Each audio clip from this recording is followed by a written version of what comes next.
만나서 반갑습니다. 같이 좀 인사 좀 해줬으면 좋겠습니다. 예, 잘 나오셨습니다. 만나서 반갑습니다.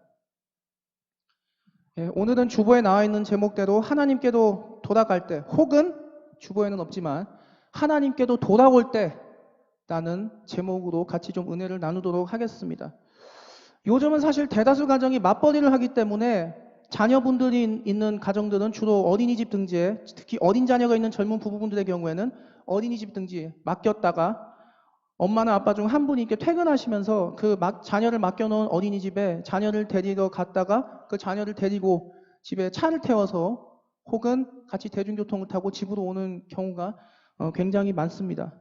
근데 이제 예전에 저희 부모님께서 저를 키우시던 한 80년대 혹은 90년대만 하더라도 대다수의 아버지들은 직장에 출근하시고 어머니께서 집에서 살림하셨어요. 그리고 저희 또래 당시의 자녀들이 유치원 혹은 이후에 초등학교, 중학교, 더 나아가 고등학교에 다니던 시절에는 저희가 유치원이나 혹은 학교 수업이 전부 다 끝나고 나서 바로 집으로 돌아오지 않고 문방구나 오락실로 새고 나서 제 시간에 집에 돌아오지 않는다.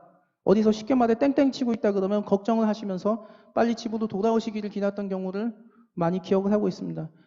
물론 지금도 제때 집에 오지 않고 어딘가에 서서 헤매고 다니고 어딘가서 쓸데없는 시간을 보내고 그러면 부모님들이 걱정하시는 거는 옛날이나 지금이나 변함이 없는 동서불변의 진리가 됩니다.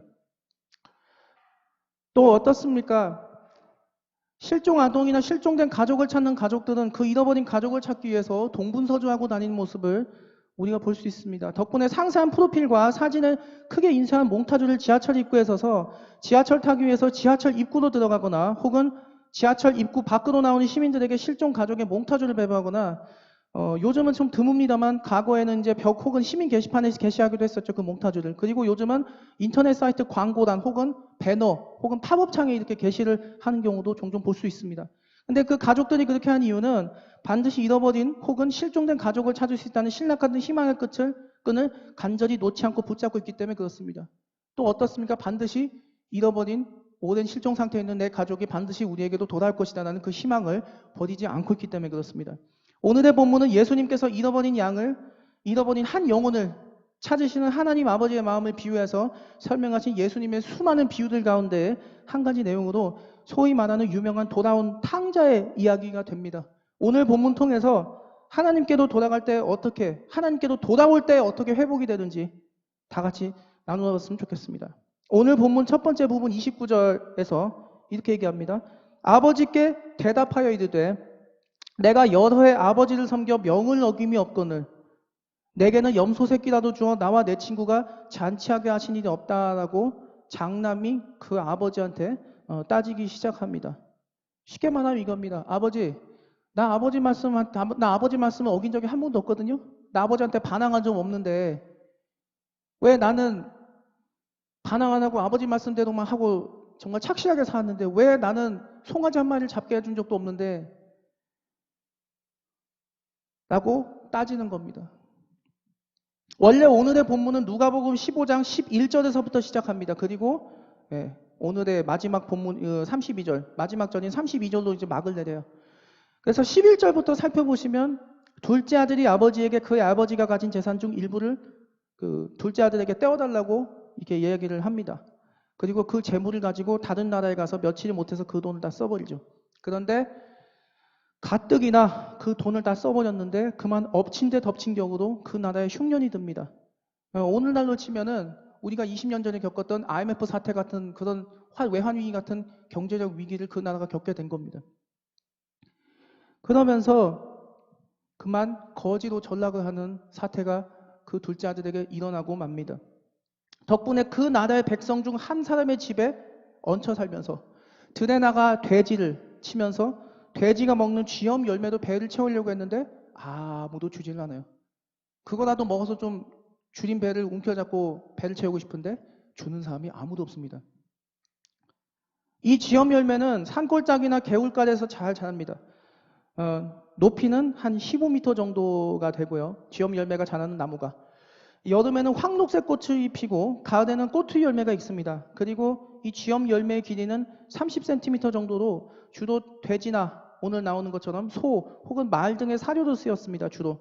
그러나 가끔씩은 정말 가난한 빈곤층에 속해 있는 가난한 사람들을 위해 먹이로도 쓰기도 했습니다. 오늘의 주인공이 되는 둘째 아들 탕자는 부잣집 아들입니다.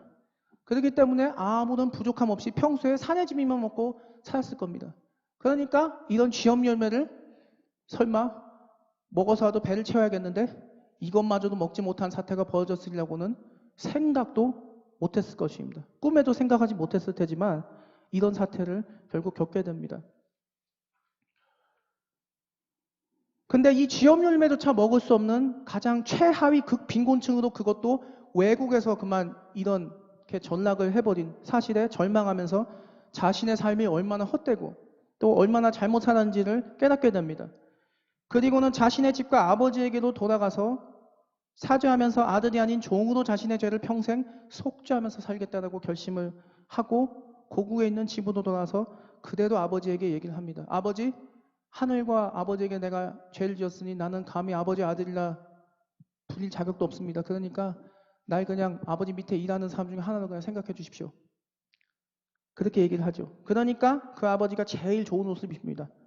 그 다음에 손에 이제 반지를 끼우죠. 그리고 발에 신발을 신기고 살찐 송아지 한 마리를 잡고 잔치를 이제 벌이겠다는 거죠. 근데 그 형이 밭에서 일을 하고 있었습니다. 장남이.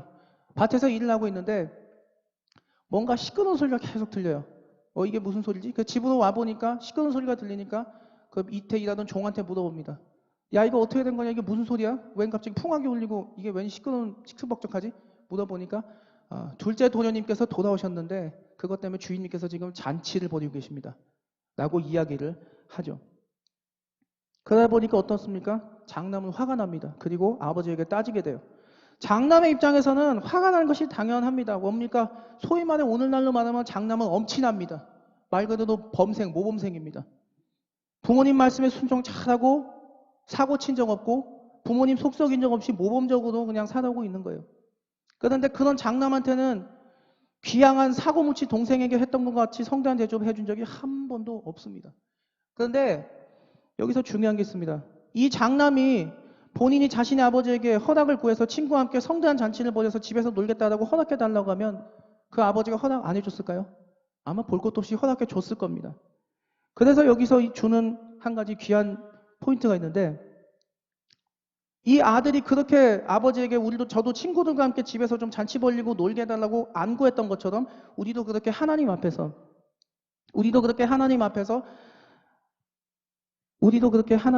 하나님, 우리가 하나님께로 늘 돌아가게 해주십시오. 그리고 하나님, 우리가 하나님께로 돌아갈 때 우리를 회복시켜 주십시오라고 한 번도 구한 적이 없지는 않은지 생각을 해봐야 합니다.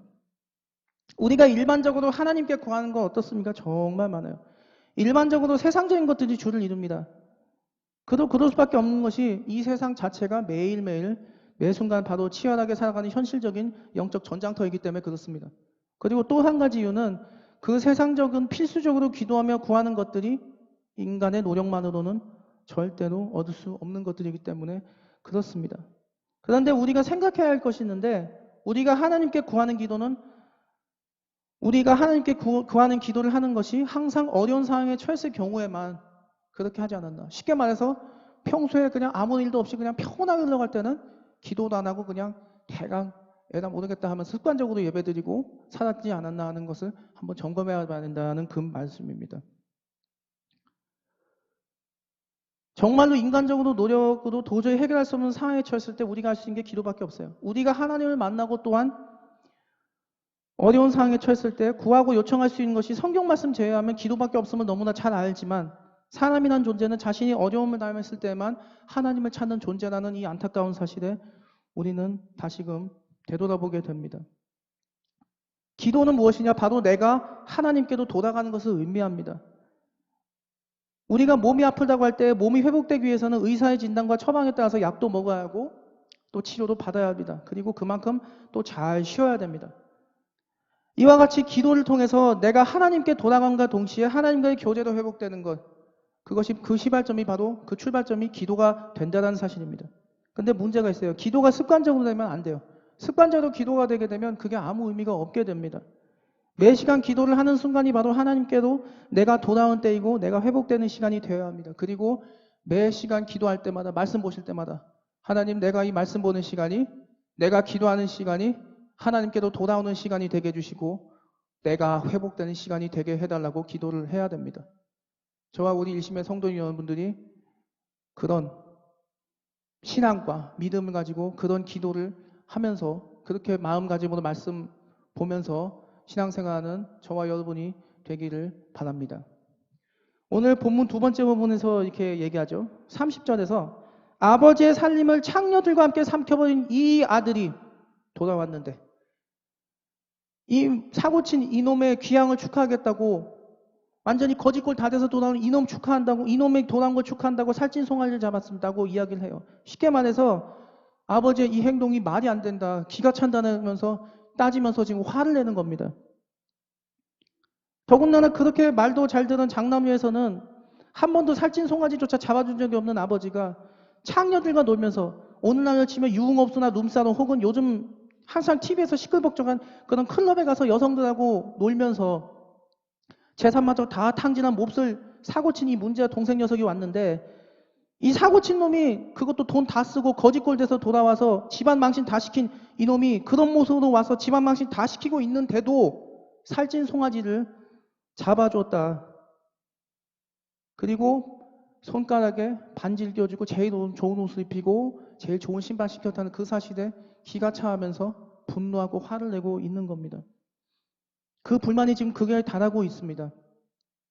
아마 이 아들이 이렇게 화를 낸 적이 없었을지도 모릅니다. 성경 본문에서 더 이상 나오지 않기 때문에 정확하게 알 수는 없습니다만 이 아들이 말하는 것 그리고 이 가족에 대해서 이 아들이 전에 화냈다는 그런 기록이 없는 것으로 봐서는 아마도 이렇게 화를 낸 것이 아마도 처음이 아닐까라고 추측을 감히 해봅니다. 전도서 7장 14절에 이렇게 말씀합니다. 형통한 날에는 기뻐하고 공고한 날에는 되돌아보아라. 이 두 가지를 하나님이 병행하게 하사 사람이 그의 장래 일을 능히 헤아려 알지 못하게 하셨느니라 라고 이야기를 해요. 사람의 머리로는 하나님께서 행하신 일들을 절대로 이해할 수가 없습니다. 이 세상의 상식대로 하나님이 하시는 일을 성경 말씀을 이해하려고 한다면 우리는 절대로 믿음을 가질 수도 없거니와 그 믿음이 자랄 수가 없습니다. 절대로. 우리가 하는 모든 일들이 다 주님의 손에 있습니다. 그리고 우리가 하는 모든 일들이 주님께서 하시는 모든 일들이 우리의 이성으로 다 이해하려고 하면 절대로 이해할 수도 없거니와 혹여 그것이 전부가 다 이해가 된다면 우리는 기고만장해서 기도를 안 하게 될지도 모르고 말씀을 안 보게 될지도 모르고 심지어는 교회에 안 나오게 되는 범죄를 저지를 수도 있습니다. 하나님 앞에서. 그래서 하나님께서 물론 가끔 어떤 일을 통해서 깨닫는 지혜도 주시지만 깨닫는 은혜도 주시지만 그냥 깨닫지 못하게 하시고 이렇게 전도서의 말씀처럼 넘어가신 경우들도 많이 있다는 사실입니다. 우리의 기도가 응답되고 또한 주님께서 우리 삶에서 역사하시는 것을 체험하고 살기 위해서는 언제나 우리가 하나님께로 돌아와야 됩니다. 그래야 우리 자신과 우리 자신의 삶이 회복되고 우리 삶에서 주님의 역사하심을 체험할 수 있습니다. 하나님께서 우리로 하여금 하나님께로 돌아오게 하시는 방법은 사람이 할 수 있는 최고의 표현으로 기상천외하다고 볼 수 있고 더 나아가서 성경적 표현으로 신묘막측하다라고 이야기할 수 있습니다. 하나님께서 하신 일을 말 그대로 우리 사람의 머리로 다 이해할 수 없다는 것을 우리는 인정해야 됩니다. 하나님께서 우리를 하나님께로 돌아오게 하시는 그 과정, 우리를 회복시키는 과정 매우 신비합니다. 특별히 불신자의 경우가 그렇습니다. 근데 그래도 그 사람은 불신자인데 이 하나님의 신기한 과정 안에서 하나님께로 돌아온 불신자들은 그래도 하나님이 진심으로 사랑하셔서 택함을 받은 구원받은 백성이 된다고 하나 끝까지 주님 모르고 이 세상 살다가 떠나는 이들은 이미 이 세상에서 살 때 수많은 기회가 있었음에도 그들 자신이 거부했기 때문에 스스로 그 기회를 날려버렸다고밖에 볼 수가 없습니다. 이 세상에서 살아갈 동안에 반드시 주님께 돌아와야 됩니다. 그렇지 않고 죽으면 우리는 이미 영원한 지옥불에 떨어질 수밖에 없습니다. 제가 담임 목사님께서 제가 처음 이 일심교회 부임했을 때 소개해 주셨던 것처럼 저는 미국에서 유학 생활을 했습니다. 정확하게 얘기하면 이제 2년 반 정도 생활을 했습니다. 저는 이제 캘리포니아에서 생활을 했는데요. 그 유명한 이제 LA, 그 유명한 샌디에이고, 샌프란시스코, 그 다음에 그 유명한 할리우드 베벌리 힐스가 있는 그 캘리포니아에서 제가 생각했어요. 저는 할리우드 영화 배우들이나 그 유명한 미국의 가수들을 본 적은 없습니다. 근데 제 지인들 중에서는 뭐탐 크루즈를 봤다는 분도 있고 막 그랬는데 저는 보진 못했어요. 어쨌든 그곳에서 제가 2년 반을 유학생을 했는데 제가 그곳에서 유학생을 하는 동안에 섬기던 그 교회에 한 장로님 오셔서 간증하신 게 기억이 납니다. 이 장로님의 성함은 오대복 장로님이십니다. 이분은 어떤 분이냐? 수많은 미국의 1세대 이민자분들이 미국 땅에 오셔서 정말 맨손으로 아무것도 없이 정말 갖은 고생 안 해본 거 없이 죽어라 고생하시면서 소위 몇 안 되는 손에 꼽는 아메리칸 드림을 이루신 분 중에 한 분입니다. 이분이 이런 신앙 고백을 하셨어요. 그분이 이제 주일날에 아마 그렇게 신앙생활이 처음에는 좋지는 않으셨던 것 같습니다. 신앙생활 그렇게 열심히 하시지는 않으셨던 것 같아요. 이 오대복 장로님이라는 분이. 그런데 이분이 이제 어떻게 하셨냐면 골프를 치러 아마 가셨던 것 같아요. 미국은 골프장들이 참 많습니다. 뭐 우리나라도 그렇습니다만 이제 널린 게 땅이니까. 근데 하필이면 그 골프를 주일날 치러 가셨던 것 같아요. 이분 말씀하면. 그 주일날 골프를 치러 가십니다. 그 골프를 치셨어요. 스윙을 하셨어요. 근데 그 스윙에서 쳤던 그 공 중에 하나가 그만 벙커 쪽 옆에 있는 호수에 아마 빠졌던 것 같습니다. 그러면은 그거를 건지는 기계가 있는데 참 또 얼마나 그 자린고비라고 그 공을 실제로 또 직접 손으로 가서 이건 아마 떠진 호수 쪽으로 가서 짚는다고도 이렇게 호수를 넣으셨나 봐요. 공을 집으셨는지 못 집으셨는지는 모르겠습니다. 그랬는데 이렇게 호수에 손을 넣고 나서 뺐습니다. 근데 아마 코 안에 콧구멍 안에 뭐 코딱지 같은 이물질이 아마 꼈나 봐요. 그거를 떼려고 손가락을 넣었는데 그 호수물이 묻은 상태에서 그냥 콧구멍에 그냥 넣으신 거예요. 손을. 그랬는데 이게 웬일? 하필 그 호수물에 폐혈증균이 들어있었습니다. 그 폐혈증균이 묻은 호수물이 그 손에 묻은 상태로 코에 그만 넣었는데 그만 그 호수물에 있던 폐혈증균이 그 호흡기를 타고 그냥 온몸에 퍼진 거예요. 그래가지고 이분이 그렇게 온몸에 퍼져가지고 이제 혼수 상태에 빠지게 됩니다. 그러다가 병원에 입원을 하게 돼요. 그 폐혈증으로 인한 쇼크로 인해서 쓰러지는데 혼수 상태에 무려 며칠을 계셨냐면 무려 25일간을 계셨대요. 그랬는데 그러다가 이 오대복 장로님이 하나님께서 살려주셔서 기적적으로 26일 만에 깨어나셨답니다. 하나님이 살려주셨죠. 그렇게 하나님께서 이 오대복 장로님을 혼수 상태에서 깨워주시고 나서 이제 주치의가 상담을 하는데 이렇게 주치의가 이렇게 이야기를 하더랍니다. 당신의 양손에 있는 10손가락을 절단해야 됩니다. 양손에 있는 10손가락 절단하지 않으면 당신의 목숨이 위험하니까 반드시 손가락을 잘라야 됩니다. 라고 얘기를 하잖아요. 그러니까 이 오대복 장로님께서 버티셨답니다. 아, 나 손가락 못 자르겠습니다. 절대 손가락 못 자릅니다. 왜 잘라요? 안 자릅니다 하고 버티시고 이렇게 무릎 꿇고 두 손 모으고 기도를 하셨대요. 주님, 저 죄송한데 10손가락 안 자르면 안 되겠습니까? 계속 기도를 그렇게 물으면서 했는데 기도가 안 되시더래요. 아무리 기도를 해도 기도가 안 되시고 마음이 안 편하더래요. 그래서 아무리 주님 손가락 안 자르면 안 되겠습니까? 라고 기도를 해도 마음이 안 편하고 응답이 없으니까 이분이 이렇게 마음을 결심하게 돼요.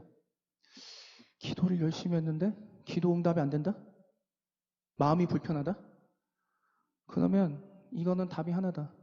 그 의사가 얘기한 대로 그 주치의가 얘기한 대로 양손에 있는 10손가락을 절단하라는 게 주님의 응답인가 보다 하고 해서 이분이 양손에 있는 10손가락을 절단을 하게 돼요.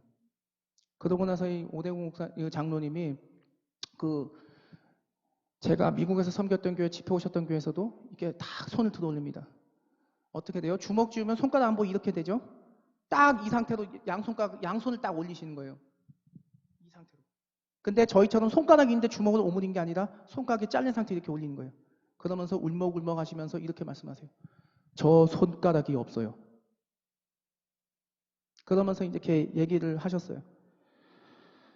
그렇게 얘기를 하셨습니다. 그러면서 이런 얘기를 하시는 거예요. 손가락은 비록 10손가락은 이 오대복 장로님이 결국 다 잃게 되셨지만 이분이 지난날 미국 가서 소위 말하는 아메리칸 드림이 되고 그 어마어마한 물질의 복 주신 것에 대해서 감사함과 동시에 자신의 신앙생활을 너무 미지근하게 했던 것에 대해서 그렇게 회개를 많이 하셨대요. 주님 잘못했습니다. 이 미국 땅에 와가지고 정말 미국 사람도 만질 수 없는 어마어마한 돈, 재물 주셨는데 그거 감사하지 못하고 그거에 감사해서 열심히 신앙생활하지 못하고 주일날 골프나 치고 다니고 한 덕분에 내가 이렇게 벌을 받고 주님 앞에 돌아오게 됐습니다. 주여 용서해 주시옵소서. 그렇게 회개를 하셨대요. 이분이 그렇게 그리고 또 이분이 이런 말씀을 하셨어요.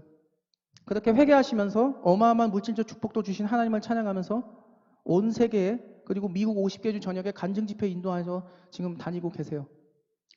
이분이 그 미국의 캘리포니아주에 가시면 어떤 곳이냐면 그 헌팅턴 비치라는 데가 있습니다. 이 헌팅턴 비치는 미국 50개 주 전체 다 합쳐서 한 10대 그 비치 해변가 중 하나에 들어갑니다. 뭐 우리나라 유명한 뭐 해수욕장처럼 그렇게 들어간 곳 중 하나예요. 그래서 유명한 서퍼들이 많이 서핑도 하고 하는 아주 유명하고 정말 아름다운 비치가 중에 하나가 이 헌팅턴 비치입니다. 저도 미국에서 살 때 여러 번 갔는데 한 번은 그 헌팅턴 비치로 이제 신방을 간다는 겁니다.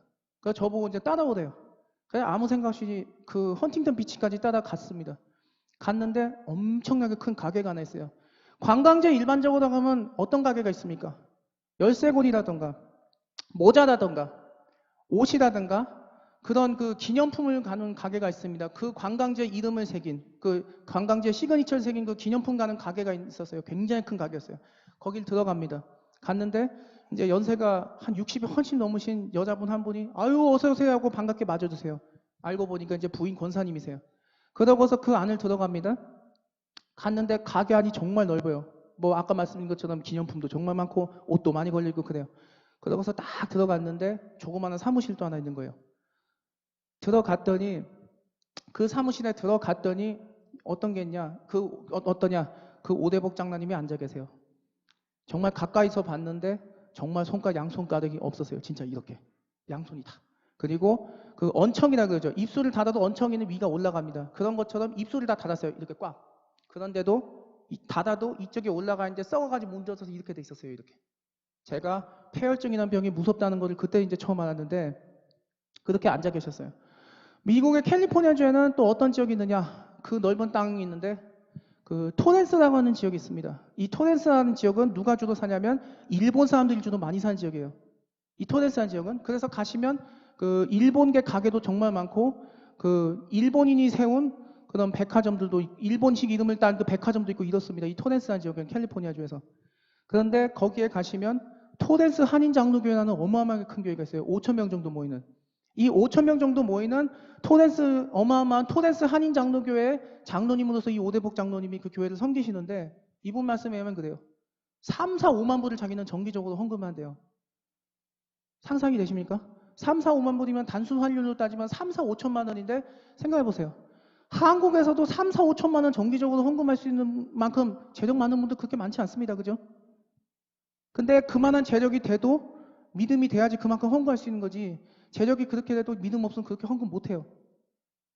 근데 그 3, 4, 5만 불을 정기적으로 그 헌금을 해요. 그러고도 까먹으신대요. 그러고도. 만약에 제가 오대복 장로님 같았으면요. 그렇게 3, 4, 5천만 원 정기적 헌금하고 까먹을 수 있을까 생각해보면 저 솔직히 그렇게 헌금할 재력도 없지만 저한테 그만한 재력 주셔도 저 그렇게 할 자신이 없거든요. 근데 생각해 보십시오. 세상에 한국도 아니고 미국 1세대 이민자가 3, 4, 5만 불을 3, 4, 5천만 원 한국 돈으로 되는 돈을 정기적으로 헌금하면 까먹는다? 이거는요. 정말 재력도 어마어마하지만 정말 신앙이 대단한 거예요. 보통 신앙이 아닌 거죠. 그러면서 하신 말씀이 자기가 지금 하고 있는 가게 다 떼어쳐도요. 자기가 갖고 있는 재산 0. 몇 %도 못 쓴대요. 다. 얼마나 하나님이 어마어마하게 그렇게 축복을 물질적으로 주셨으면 그렇게 어마어마한 재물을 얻게 됐을까요? 더군다나 한국보다 한 적어도 2, 3배 이상 세금 많이 내는 그 천주국이라 불리는 미국이라는 나라에서 정말 대단한 믿음인 거죠. 한국으로 치면요. 3, 4, 5억 원 정기적 헌금하고 까먹는 겁니다. 보통 대단한 믿음이 아닌 거예요.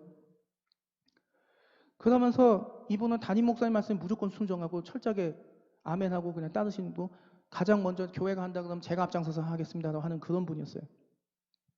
그러면서 죽을 때까지 주님께 충성 봉사하면서 감사하면서 살 것을 이렇게 이야기하셨던 적이 있습니다. 근데 이런 거 아셔야 돼요. 저나 여러분도 오대복 장로님 같은 상황을 맞이하지 않는다는 보장 단 1%도 없어요. 언제 어떤 일이 날지 우리는 알 수가 없습니다. 우리가 이런 상황에 처하기 전에 하나님께서 우리의 모든 잘못을 회개하고 돌아와야 됩니다. 그래야 우리가 회복이 돼요. 우리가 회개하지 않으면 우리는 절대 회복되지도 않을 뿐더러 계속 병든 채로 이 땅을 살아가야 됩니다. 근데 우리가 회복이 돼야 되고 또 하나 전도를 죽기 살기 열심히 해야 되는데 그 이유가 뭡니까? 전도 대상자가 되는 불신자 가족 혹은 친구들보다 더 잘나서 그런 게 아니에요. 우리도 똑같은 죄인인데 하나님의 만극하신 은혜로 살려주신 겁니다. 우리가 그들보다 나을 것은 없다고 해도 하나님께서 그 잃어버린 영혼들을 위한 꿈을 전도라는 형태로 주셨어요. 하나님께서 우리만 하나님께도 돌아와서 회복되기를 원하는 하나님이 아니에요. 잃어버린 영혼들, 불신자들이 하나님께도 돌아와서 그들의 영혼과 삶이 회복되기를 하나님이 진정 원하세요. 정말 지금 전도의 열성 갖고 이렇게 전도하시잖아요. 지금과 같은 자세로 앞으로도 전도의 열성을 가지고 살아가는 저와 성도님들 됐으면 좋겠습니다. 오늘의 본문이 마지막 부분이에요. 31절에서 32절에서 얘기해요. 아버지가 아들에게 이렇게 대답합니다. 야, 너는 장남이야. 안 그래? 너 장남이야, 너. 근데다가 너는 나하고 맨날 같이 살자냐. 그러니까 내 거가 다 네 거 되는데 얘는 죽었다 사돌았잖아. 안 그래? 그래서 이렇게 성대하게 잔치 벌이는 건 당연한 거야. 라고 지금 장남에게 이야기를 하고 있어요. 우리는 이미 만극하신 주님의 은혜로 그 택하심으로 구원을 받고 지금 이 자리에 이렇게 나와 있습니다. 그렇지만 아직 복음을 제대로 접하지 못하고 듣지 못한 이 세상의 수많은 전도 대상자들인 불신자들의 경우에는 여전히 죽은 채로 살아가고 있어요. 살아있는 것 같으나 죽은 겁니다. 그 사람들은. 하나님께서 그 잃어버린 영혼들을 살려내시기 위해서 우리도 하여금 복음 전환하고 명하시고 계신 거예요. 그래서 우리가 이 자리에 와서 기도하고 예배드리고 말씀 보고 있는 겁니다. 우리만 늘 하나님한테 돌아서 회복되고 살아날 것이 아니고요. 우리의 전도 대상자들인 불신자들에게 복음을 전해서 하나님께도 도달하고 해야 될 책임이 우리에게 있습니다. 예수님께서 누가복음 5장 31절에서 32절에 이렇게 말씀을 하고 계시죠. 건강한 사람에게 의사가 필요한 거지. 건강한 사람한테 의사 필요 없어. 몸 아픈 사람한테 필요하지. 그거랑 똑같단다. 나는 죄인 부르지 의로운 사람 부르는 게 아니야. 뭐라고 했죠? 성경에서 이렇게 얘기하죠. 의인은 없나니 하나도 없으며. 비록 우리가 구원을 받아 이 자리에 앉아서 예배를 드리고 있지만 우리들은 의롭다 하심을 얻긴 했으나 그렇다고 우리가 우리 자신이 스스로 완벽한 의인은 아니에요. 물론 하나님께서 우리를 복음으로 의롭다 칭하셨지만 진정으로 의로우신 분은 주님 한 분뿐이시라는 사실을 우리가 잊으면 안 됩니다. 어느 순간 우리도 모르는 사이에 그런 율법주의에 빠져서 우리 더 잘났어라고 그렇게 교만 떨고 자랑하고 이렇게 하게 된다면 그거는 하나님의 영광을 가리는 거겠죠. 하나님께서는 여전히 이 땅에 갇혀있는 수많은 세상의 불신자들을 구원하기를 원하십니다. 그리고 성경에서 이렇게 말씀합니다. 한 영혼이 천하보다 귀하니라. 정말 맞는 말씀이에요. 한 영혼이 천하보다 귀합니다. 그 귀한 한 영혼을 주님께서 돌아오게 하라고 하십니다. 그 돌아오는 한 영혼을 주님이 기뻐하십니다. 시대가 가면 갈수록 불신앙의 시대가 되어가면서 전도하기 정말 어려운 시대가 됐어요. 그럼에도 우리가 삶으로 주변의 불신자들을 전도해야 되는 이유는 우리의 교회가 우리가 잘 먹고 잘 살기 위해서 성장해야 되는 것도 아니고 우리가 잘났다고 우리 좋은 일 많이 한다고 우리의 의를 드러내기 위함도 아니에요. 하나님께서 잃어버린 한 영혼 찾으시기 때문에 우리가 전도를 해야 되는 거죠. 이 자리에 계신 성도님들 그리고 우리 일심의 모두가 예수님과 잃어버린 한 영혼을 잇는 전도자가 되시기를 진심으로 바랍니다. 말씀을 마무리하겠습니다. 우리는 하나님의 은혜 없이는 살 수 없습니다. 하나님을 떠나서 살 수 있다는 것은 거짓말입니다. 절대 우리는 하나님 떠나서 살 수가 없어요. 우리를 지키시고 우리를 보호하신 것도 하나님입니다. 우리가 하나님께도 늘 말씀과 기도로 돌아갈 때 우리의 삶이 회복됩니다. 그리고 하나님이 찾으시는 잃어버린 영혼인 불신자들에 대한 관심과 전도에 더 열심을 내야 합니다. 이번 한 주도 늘 주님과 동행하시면서 매일 새롭게 회복되는 삶을 사시는 일심의 성도님들 되시기를 예수님의 이름으로 기원합니다. 주님 주신 말씀 붙들고 이들 살